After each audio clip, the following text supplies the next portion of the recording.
Every day, scientists are making new discoveries. Synthetic chemists are synthesizing novel compounds.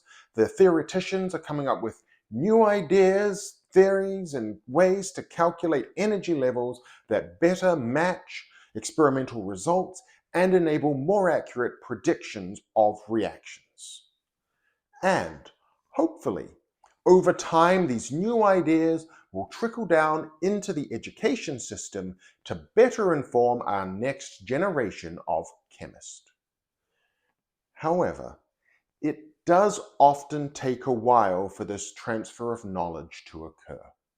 For example, in 2013, IUPAC released a revised edition of the Blue Book, introducing for the first time preferred IUPAC names. However, many textbooks and lecturers continue to teach naming conventions that predate this revised edition. And to be honest, I'm not really bothered by this, because knowing that the IUPAC preferred prefix for this sidechain is propan-2-ol and not isopropyl doesn't actually make you a better chemist. But where I do take umbrage is when a discredited, outdated idea continues to be presented as fact in order to try and explain an unusual phenomenon. For example, telling students that third-row atoms such as sulfur and phosphorus can break the octet rule, forming hypervalent compounds through the use of their vacant d-orbitals. Good afternoon, and welcome to hand-wavy chemistry. Usually at some point during high school, chemistry students are taught how to draw the best Lewis dot structures. And this is done by following a series of prescribed steps, the final one of which is to reduce formal charges if possible. Now this if possible qualifier comes about because of the octet rule, the idea that atoms want to gain or lose electrons in order to have a full valence shell of 8 electrons.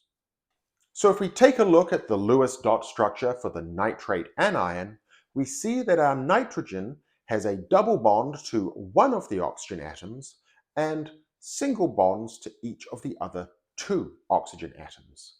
And if we go through and assign our formal charges, we put a +1 on the nitrogen and a -1 on each of the oxygens.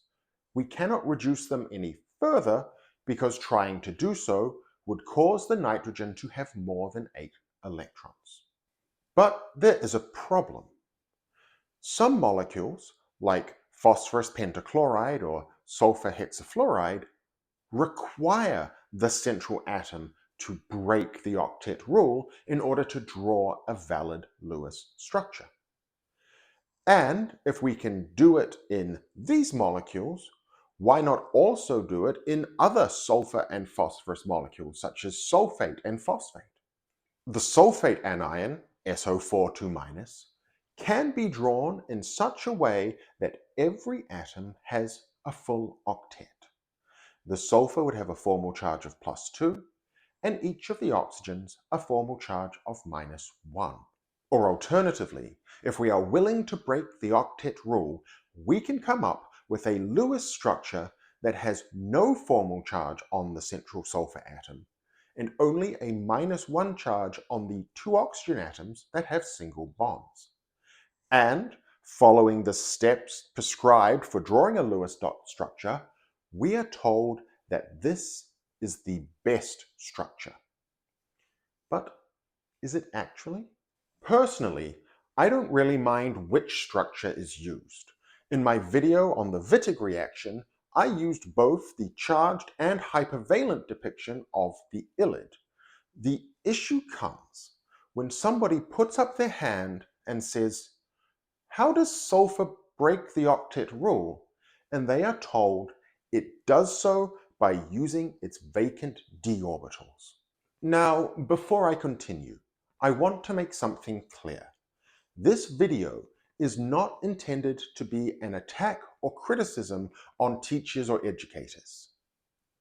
There are good pedagogical reasons for keeping an explanation simple, and when many of the resources that you are given to teach from have a less than ideal explanation in them, it's not reasonable to expect teachers to spend a whole lot of time researching and refuting those ideas. With that said, where did this idea of using the d-orbitals to break the octet rule come from? During the 1920s and early 1930s, Linus Pauling was conducting research into the nature of the chemical bond, and he was associating with some really big names in quantum mechanics: Niels Bohr, Erwin Schrödinger, Oppenheimer. And this work paved the way for his Nobel Prize in Chemistry in 1954. Another area of chemistry that was coming into its own during this time was the use of X-rays to determine the relative positions of atoms within a molecule. So we have theoretical calculations into the structure of the atoms and how they might bond together, alongside real data telling us how the atoms are arranged. So any theoretical calculations need to match the data. And there was a problem. The simplest way to visualize a bond is to take two orbitals and overlap them. This works great for hydrogen. We take the 1s orbitals for two hydrogen atoms, overlap them, forming a sigma bond, and put the two electrons in. But if we were to take this approach for something like water, well, the 2s orbital of the oxygen is full, one of the two p orbitals is full, and the other p orbitals each have one electron in them. So you might say, okay, we take our hydrogen with its s orbitals, overlap them with those p orbitals, there's our bonds. But those p orbitals are orthogonal to each other. There is a 90-degree bond angle there, which absolutely does not match the data. Furthermore, one of the first crystal structures determined was that of diamond, which showed that all of those carbon atoms are in a tetrahedral arrangement, which can't be explained by a simple overlap of partially filled orbitals. So Linus Pauling came up with the idea of the hybrid orbital. You take your s orbital and you take your three p orbitals and you mix them all together and you generate four sp3 hybrid orbitals, which are arranged in a tetrahedral geometry. And thus, valence bond theory was born. So now let's jump back to phosphorus and sulfur. If mixing 1s and 3p orbitals gives us 4 hybrid orbitals, and we need to start having 5 or 6 bonds, why not just add in some of the d orbitals? Go sp3d to get 5 bonds, or sp3d2 to get 6 bonds. This was the solution that Pauling put forward to explain phosphorus pentachloride and sulfur hexafluoride. And this idea of using the d orbitals to form extra bonds was applied to the sulfate anion. The sulfur-oxygen bond length is shorter than what you would expect for a sulfur-oxygen single bond. So Pauling described it as a double bond and used resonance structures so that all of the bonds would end up at the same length. This also agreed with his idea of electroneutrality, which is where that whole get the formal charges as low as possible comes from. The British crystallographer Cruikshank described these double bonds as coming about through overlap of sulfur's vacant dz squared and dx squared minus y squared orbitals with full p orbitals on the sulfur. Now, something you may be wondering is how long did it take for people to start to object to these ideas? It's now 75 years later, and they're still being repeated. And the answer is almost immediately. In order for orbitals to overlap, interact, and mix together, they need to have the correct symmetry and energy levels. And other researchers at that time did calculations based on the orbitals, and they came up with different results. They said this double bond is about 10%, maybe 20% covalent at best, but really that's an electrostatic attraction, meaning that the depiction with the four negative charges is more accurate. Another concept that was gaining popularity at this time was the three-center four-electron bond, the simplest example of which is the triiodide ion. And at first blush, this looks like it violates the octet rule, but when you use this alternative approach, each of those bonds ends up with a natural bond order of 1/2, and the octet rule is maintained. Lewis, however, disliked this approach and stressed the importance of the two-center, two-electron bond that he had used in his paper, The Atom and the Molecule. The other major thing that happened in theoretical chemistry at this time was that molecular orbital theory became rigorous and consistent, and most computational chemists moved away from discrete bonding theories like valence bond theory to this molecular orbital approach. And because molecular orbital theory takes all of the individual atomic orbitals and mixes them together and combines them through symmetry-allowed linear combinations to generate molecular orbitals that can stretch across the entire molecule, concepts like resonance, bond order, and hypervalence are not needed. So we've got these big names, Lewis, Pauling, Cruikshank, advocating for the use of d-orbitals to explain hypervalence in sulfur and phosphorus. Meanwhile, the chemists best suited to refute this idea are moving away to embrace a new approach to bonding. Couple that with the fact that it is much easier to teach a simple binary approach to bonding, things are covalent or ionic, and it's no surprise that this idea made its way into textbooks. But what is surprising is how long it's hung around. 75 years later, and it's still being repeated. And admittedly, during those 75 years, we have been able to train and produce amazing chemists that have made fantastic discoveries. So, is it actually causing any harm? There is a common joke amongst chemists that the octet rule is more of an octet suggestion, and they will point to these hypervalent compounds and some hypovalent compounds as evidence of this. But by doing so, we start to make bonding sound like an arbitrary process rather than a science, and we devalue the ideas and concepts that go into explaining the stability of molecules. And to be honest, many of the examples that are brought up aren't very good, especially for the hypovalent compounds. For example, borane, BH3, dimerizes if there's not a source of electrons around to try to satisfy the octet rule. And boron trifluoride, which doesn't dimerize, has an unusually short boron-fluorine bond, because by bringing the fluorine in closer, the full p orbitals on those fluorine atoms can overlap with the empty p orbital on the boron. So we could actually represent this by using a double bond, which would satisfy the octet rule. One example of this hypervalent representation causing problems is when assigning the stereochemistry of certain phosphate molecules. For example, this one. It's drawn in such a way that the nitrogen, which is the lowest priority group, is in the back. The group with the highest priority is unambiguously the oxygen 17 because it is a heavier isotope than the other two oxygens.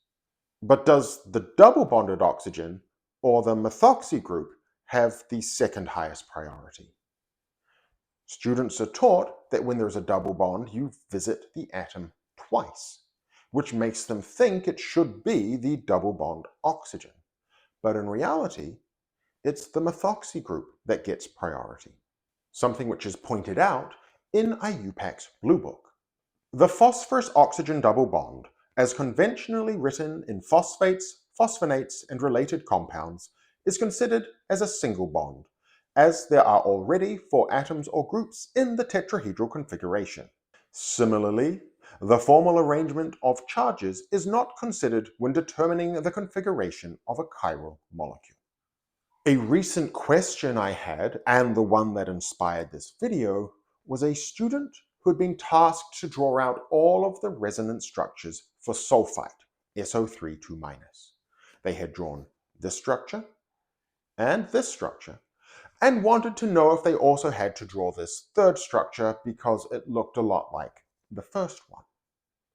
It had never dawned on them to actually draw the structure where all the oxygens have a negative charge and there's a positive charge on the sulfur, even though that is the most realistic representation of that anion. But what can we do? Do we ask students to draw diagrams littered with formal charges, or resonance hybrids with fractional charges everywhere? IUPAC considered this and decided that no, that would be even more confusing, and that we should keep the double bonds even though it makes it look like we are violating the octet rule. Do we add disclaimers to textbooks? That's what Brown did in his book here. When it came to discussing apparently hypervalent molecules like sulfates and phosphates, he mentions the vacant d-orbitals, but then follows it up with, theoretical work on the bonding in molecules such as PF5 and SF6 suggests that the presence of unfilled 3d orbitals in phosphorus and sulfur has a relatively minor impact on the formation of hypervalent molecules. He then shows 2 representations of the phosphate anion, one which follows the octet rule and one which violates it, and comments, recent theoretical calculations based on quantum mechanics suggest to some researchers that the left structure is the dominant one. Recent.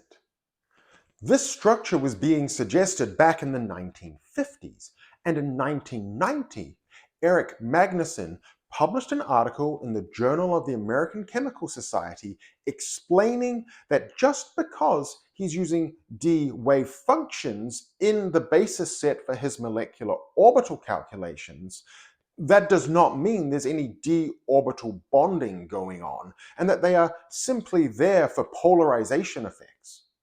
One of the most extreme options is to exclude simple hybridization from chemistry entirely.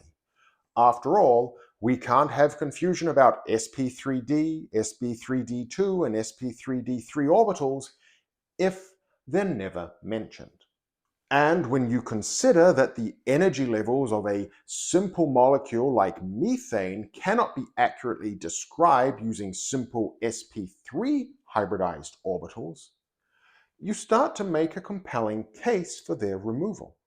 Not to mention that if you ask an organic chemist and a physical chemist what the hybridization of the oxygen atom in a carbonyl group is, you're going to get 2 different answers. But actually removing them would be detrimental. It would remove a huge amount of chemistry vocabulary. They are good for rationalizing geometries and provide a shorthand for discussions of reaction mechanism. So no, I don't think we should abandon them. That would be a step too far. A better idea would to be focus on our vocabulary and the words we use. In 1984, it was proposed that rather than saying hypervalent, we say hypercoordinate, as this doesn't imply a breaking of the octet rule. And it was this term hypercoordinate that Magnuson used in his 1990 paper.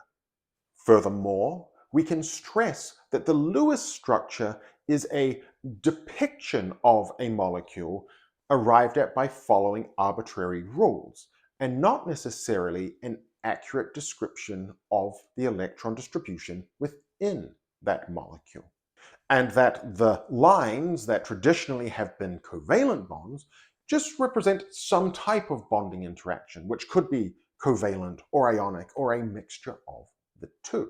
This would mean I could draw sodium chloride like this with a single bond between the two of them, and it wouldn't be making a statement about what type of bond that is. Instead, you would need to do some other type of investigation or calculation to assign it. And this isn't a radical idea. X-ray crystallographers represent their molecules using only single bonds because the technique tells you about the relative positions of atoms in space. It doesn't tell you about how they're interacting or how they are connected. That depends on how you interpret the data. I realize that this has been quite a long video, and I really do appreciate you sticking around to the end. But the truth is, there is a lot more detail that we could go into on this topic.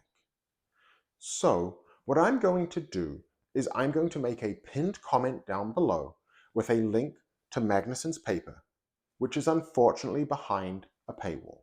I'm also going to include a link to the freely available paper, Hypervalence, a useful concept or one that should be gracefully retired, which goes into a lot more depth with the calculations and showing how the orbitals can't overlap. And finally, I will put a link to Linus Pauling's public lecture on the nature of the chemical bond, which, if you have the time for, is a fantastic watch. And once again, I really do appreciate you staying with me until the end, and hope you have a wonderful rest of your day.